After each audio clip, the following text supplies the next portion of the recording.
Hello friends, welcome to our Vedic math series और मैं हूं आपकी इंस्ट्रक्टर सोनिया गुप्ता। आज का हमारा टॉपिक है फ्रैक्शंस, जिसमें हम एडिशन एंड सब्ट्रैक्शन दोनों टाइप के क्वेश्चंस की प्रैक्टिस करेंगे बाय द वैदिक ट्रिक। तो लीजिए, हम एक क्वेश्चन से हम इसे अंडरस्टैंड करेंगे। जैसे कि एक क्वेश्चन है हमारे पास 2/3 प्लस 5/3। यहाँ पर आप सबसे पहले ये चेक करिए कि आपका जो डिनोमिनेटर पोर्शन है वहाँ पर सेम टाइप के डिजिट हो, यानी कि सेम टाइप के नंबर्स हो। जैसे कि यहाँ पर 3 है डिनोमिनेटर में और यहाँ भी 3 है। जब इस टाइप के क्वेश्चंस आपके पास हों तो वहाँ पर आप अपर न्यूमिनेटर को इजीली प्लस करके आंसर कैलकुलेट कर सकते हैं। जैसे कि यहाँ पर ऊपर 2 है और यहाँ पर है 5, तो दोनों को प्लस कीजिए। 2 + 5 इट्स 7, तो आंसर इज 7/3। एक क्वेश्चन और प्रैक्टिस करेंगे हम। 11/2 प्लस 13/2। तो यहाँ पर आप देख सकते हैं डिनोमिनेटर हमारा सेम है। तो अगर डिनोमिनेटर हमारा सेम है तो उस कंडीशन में दोनों जो न्यूमिनेटर है आप उन्हें सिंपल सिर्फ ऐड करिए तो आपका आंसर इजीली आ जाएगा। तो 11 + 13 देखिए, 3 + 1 4, 2 24/2। नीचे आपको दोनों को ऐड नहीं करना है, याद रखिए डिनोमिनेटर को ऐड नहीं करना है। डिनोमिनेटर में आप सिर्फ नंबर को एज इट इज लिखेंगे। जैसे कि यहाँ फर्स्ट फ्रैक्शन में नंबर 2 है, सेकंड फ्रैक्शन में भी नंबर 2 है, तो थर्ड फ्रैक्शन में आंसर में इनफैक्ट आपका 2 ही आएगा। यहाँ पर कोई एडिशन हमने नहीं किया है, लेकिन जो न्यूमिनेटर है उन दोनों को हमने ऐड किया है। चलिए अब हम माइनस के क्वेश्चन को देख लेते हैं। तो माइनस में भी कुछ कुछ हम सेम इसी तरीके से सॉल्व कर सकते हैं। एक क्वेश्चन को हम प्रैक्टिस करेंगे। अगर हमारा क्वेश्चन है 5/3 माइनस 2/3, तो यहाँ पर भी आप सिंपल वही कीजिए।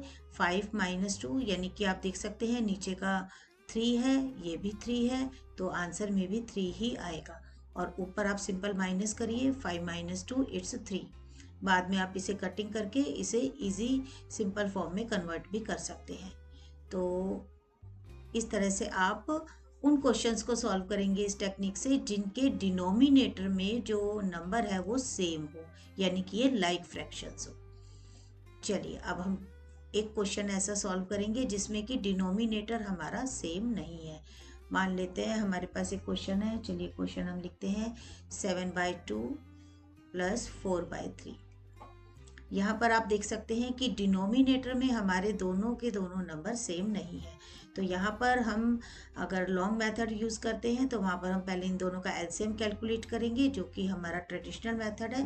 लेकिन अब वैदिक मेथड से सॉल्व करेंगे तो उस कंडीशन में आप सिंपली ऊपर वाले नंबर को सेकेंड नंबर के बॉटम से मल्टीप्लाई कीजिए, यानी कि 7 को 3 से कीजिए, 4 को 2 से कीजिए और नीचे आप 2 को 3 से कीजिए। तो यहाँ पर हम सिंपल फॉर्म में करेंगे। जैसे कि ये हमारा डिवीज़न साइन है, नीचे हमने 2 और 3 को मल्टीप्लाई किया।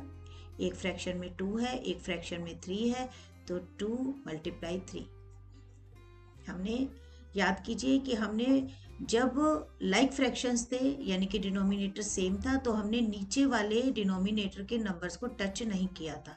जो नंबर थे उनको एज इट इज़ लिखा था। लेकिन यहाँ पर हमारे अनलाइक फ्रैक्शन है, तो इसलिए हमने नीचे के जो दोनों डिनोमिनेटर के नंबर हैं उन्हें मल्टीप्लाई भी किया है। और ऊपर क्या करेंगे, मैंने अभी बताया था कि आप क्रॉस करिए, यानी कि 7 को 3 से मल्टीप्लाई कीजिए, 7 × 3 और बीच में प्लस का साइन है, एज इट इज़ प्लस लगाइए और इसके बाद 4 को कीजिए 2 से मल्टीप्लाई, 4 × 2। चलिए इसे सॉल्व करते हैं हम। 7 × 3 = 21 प्लस 4 × 2 = 8 और नीचे 2 × 3 = 6 और इसके बाद ऊपर आया हमारा answer 29/6। This is our answer. बाद में आप इसे मिक्स्ड फ्रैक्शन में कन्वर्ट कर लीजिए। तो मेथड बहुत ही सिंपल है, आप बड़े आराम से कर पाएंगे। अभी हमने जिस क्वेश्चन को सॉल्व किया है उसे हमने स्टेप बाय स्टेप पहले समझा है, उसके बाद हमने सॉल्व किया है।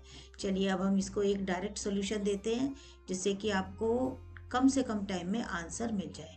तो एक क्वेश्चन हम नोट करते हैं, 6/5 माइनस 2/7। अच्छा, माइनस और प्लस दोनों में आप सेम टेक्निक अप्लाई करेंगे। तो यहाँ पर देखिए, बस साइन का ध्यान रखिए। अगर प्लस का क्वेश्चन है तो प्लस लिखिए और माइनस का है तो माइनस लिखिए। तो यहाँ पर आप देख सकते हैं कि दोनों अनलाइक हैं, यहाँ 5 है, यहाँ 7 है। तो अपनी टेक्निक को अप्लाई करेंगे हम। नीचे हम दोनों नंबर्स को मल्टीप्लाई करेंगे, 5 इंटू 7, और ऊपर हम क्रॉस में मल्टीप्लाई करेंगे, यानी 6 को 7 से और फिर 2 को 5 से। पहले 6 को 7 से करेंगे, आप उल्टा मत करिए कि 2 को 5 से पहले करें, पहले 6 को 7 से करना है। तो 6 7 जा 42 माइनस 2 5 जा 10, बस ये आप ध्यान रखिए। तो यहाँ पर हमारा आंसर आया 32 और नीचे आंसर है 35, ये हमारा आंसर है। तो मेथड बहुत ही सिंपल है, आप आराम से कर पाएंगे। अगर आप कुछ क्वेश्चंस की प्रैक्टिस कर लेंगे तो इसके बाद तो आप ये मेंटली भी सॉल्व कर सकते हैं, जिसमें आपको प्रॉपर एलसीएम कैलकुलेट करने की कोई ज़रूरत नहीं है। अब हम कुछ ऐसे फ्रैक्शन प्रैक्टिस करेंगे जिसमें हमें मोर देन 2 फ्रैक्शंस हैं। चलिए एक एग्जांपल हम नोट करते हैं। Example is 8/3 minus 5/3 plus 7/3। यहाँ आप देख सकते हैं फ्रैक्शंस 3 हैं, लेकिन सबके डिनोमिनेटर सेम है, ये सब लाइक फ्रैक्शंस हैं। तो यहाँ आंसर में भी हम एज इट इज़ 3 ही लिखेंगे, और ऊपर के जो नंबर है उन्हें जिस फॉर्म में है, जिस ऑर्डर में है, उसी ऑर्डर में सॉल्व करेंगे। 8 - 5 + 7। बाद में तो आप मेंटली भी कर सकते हैं easily. 8 - 5 is 3, 3 + 7 is 10, answer is 10/3। Simple, no need to calculate LCM. लीजिए एक क्वेश्चन हम ऐसा करते हैं जिसमें हमें more than 2 number of fractions हैं, लेकिन उनके जो डिनोमिनेटर नंबर्स हैं वो सेम नहीं है। तो क्वेश्चन इज, मान लेते हैं हमारे पास है 6/7 प्लस 5/7 प्लस 6/5। यहाँ आप सबसे पहले देखिए कोई भी 2 फ्रैक्शन ऐसे अगर आपके पास हैं जिनके डिनोमिनेटर सेम हों तो पहले उन्हें सॉल्व कीजिए।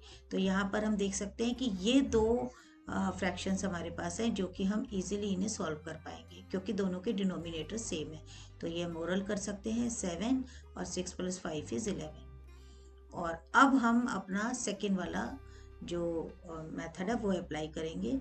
तो नीचे आएगा हमारा 7 5 जा 35, हमने इन दोनों को मल्टीप्लाई किया है, और इसके बाद 11 5 जा 55, क्रॉस में मल्टीप्लाई, और ये 42। आप देख सकते हैं कि हम ओरल बड़े आराम से कर सकते हैं बाद में इन्हें। Answer is 97/35। बाद में आप इसे मिक्स फ्रैक्शन में चेंज कर इजीली कर पाएंगे। तो आज के लिए बस इतना ही। एक बात और गाइस, कि याद रखिए मैथ्स से डरने की ज़रूरत नहीं है, इसे करने की ज़रूरत है। अगर आपको ऐसा लगता है कि आप मैथ को करते टाइम आपको कुछ मुश्किलें आती हैं, आपको ऐसा लगता है कि आप जो क्वेश्चन सॉल्व कर रहे हैं वो क्वेश्चन इजीली सॉल्व नहीं कर पा रहे हैं, तो उस कंडीशन में आप धीरे धीरे प्रैक्टिस कीजिए। डेली 5 to 10 क्वेश्चंस कीजिए। नो नीड टू हरी कि आप एक साथ 40 या 50 क्वेश्चंस को प्रैक्टिस करने बैठें। तो कहा भी गया है कि मैथमेटिक्स इज़ अ लैंग्वेज। अगर आपको ये लैंग्वेज इजीली समझ में आ गई, जैसे कि आप हिंदी समझते हैं, इंग्लिश समझते हैं, तो मैथमेटिक्स की भी अपनी एक लैंग्वेज होती है। तो अगर आपको ये लैंग्वेज समझ में आ गई तो उसके बाद आपको मैथ्स में 100% राइट होने से कोई नहीं रोक पाएगा। तो अगर आपको वीडियो अच्छा लगा तो हमें कमेंट करके ज़रूर बताइए, हमें लाइक कीजिए, हमें शेयर कीजिए, और सब्सक्राइब तो आपने कर ही लिया होगा।